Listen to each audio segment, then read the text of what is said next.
Europe, there is little written about changes taking place in Mexico. This morning, the Washington Post editorial page was a rare exception.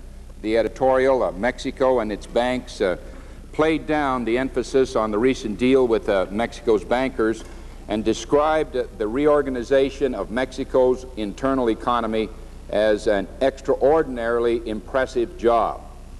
The extraordinary global change taking place in the East-West relationship is historic and exciting. And at the same time, this is true in North-South developments with Mexico. The free market experimentation that is going to take place in both hemispheres during this decade offers an unrepeatable opportunity for the United States and the free world. During this year of worldwide political earthquakes, our neighbor to the south is also making an irreversible shift toward becoming a free market economy. Mexico is taking radical economic steps to open its market to international competition.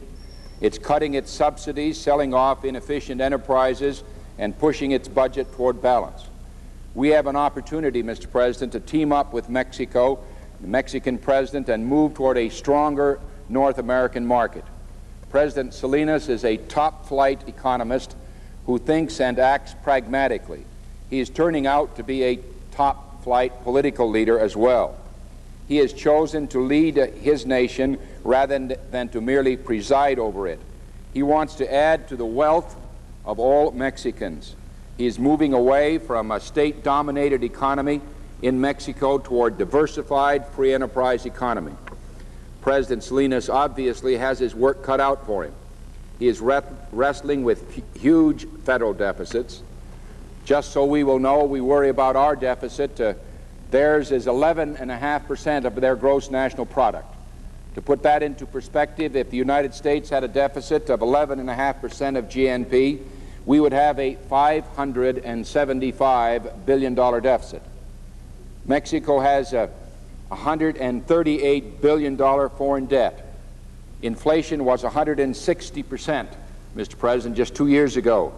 Believe it or not, it is now at near 18. He inherited, the President of Mexico, the new President, inherited a country with an anti-foreign investment bias. As a result, Mexico pursued a policy of restriction on foreign investment. On December 1, 1988, President Salinas announced a new plan to open the country to foreign investment. Since then, $2 billion in foreign investment have moved to Mexico, much of it, as we might suspect, coming from Japan. When Salinas took office, his citizens had little confidence in the Mexican economy or Mexican leaders. Many feared arbitrary appropriation of private property. Consequently, the country experienced significant capital flight. Salinas has been able to replace this capital flight trend with capital reflows. More than $2 billion has flowed back into Mexico's financial institutions and Mexican investment just last year. It appears that the President of Mexico has already taken the first steps, convincing the citizens that he represents and the country that he presides over that it is prudent to invest in Mexico and its economy. In 1970, Mexico had 1,155 state-owned enterprises. Since Salinas became president, this started before he came into office, but the number has dropped dramatically. This year, the number of state-owned enterprises declined to 400. Still, as late as 1988, the state-owned enterprises controlled two-thirds of the economy and was spending 53% of their gross national product, with the predictable side effects of inflation and inefficiency. Under President Salinas' leadership, privatization is moving as fast as the political system permits. The government has sold the hotel chain of five-star hotels, withdrawn from the automobile industry with the sale of their single most important publicly owned automobile manufacturing. In 1989, in May of that year, they announced that they were going to sell a majority share in their national airlines. The sale of the state-owned telephone company is next. The state-run food distribution system is now reorganized. By 1999, Mr. President, Mexico City will be one of the 2 most populous cities in the world. It is one of the most polluted cities already. And even in that regard, this President is taking dramatic steps to alleviate that situation. Mexico's population is growing twice as fast as the United States. 25 years ago, they had 45 million people there, with 55% living in, of those living as urban dwellers.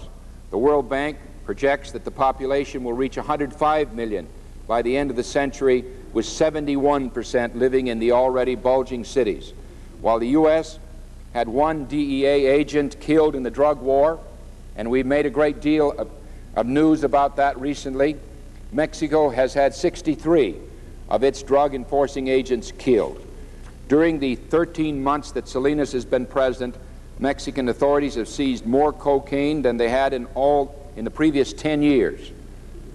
These are the kind of problems facing President Salinas and some of the progress that he's made so far.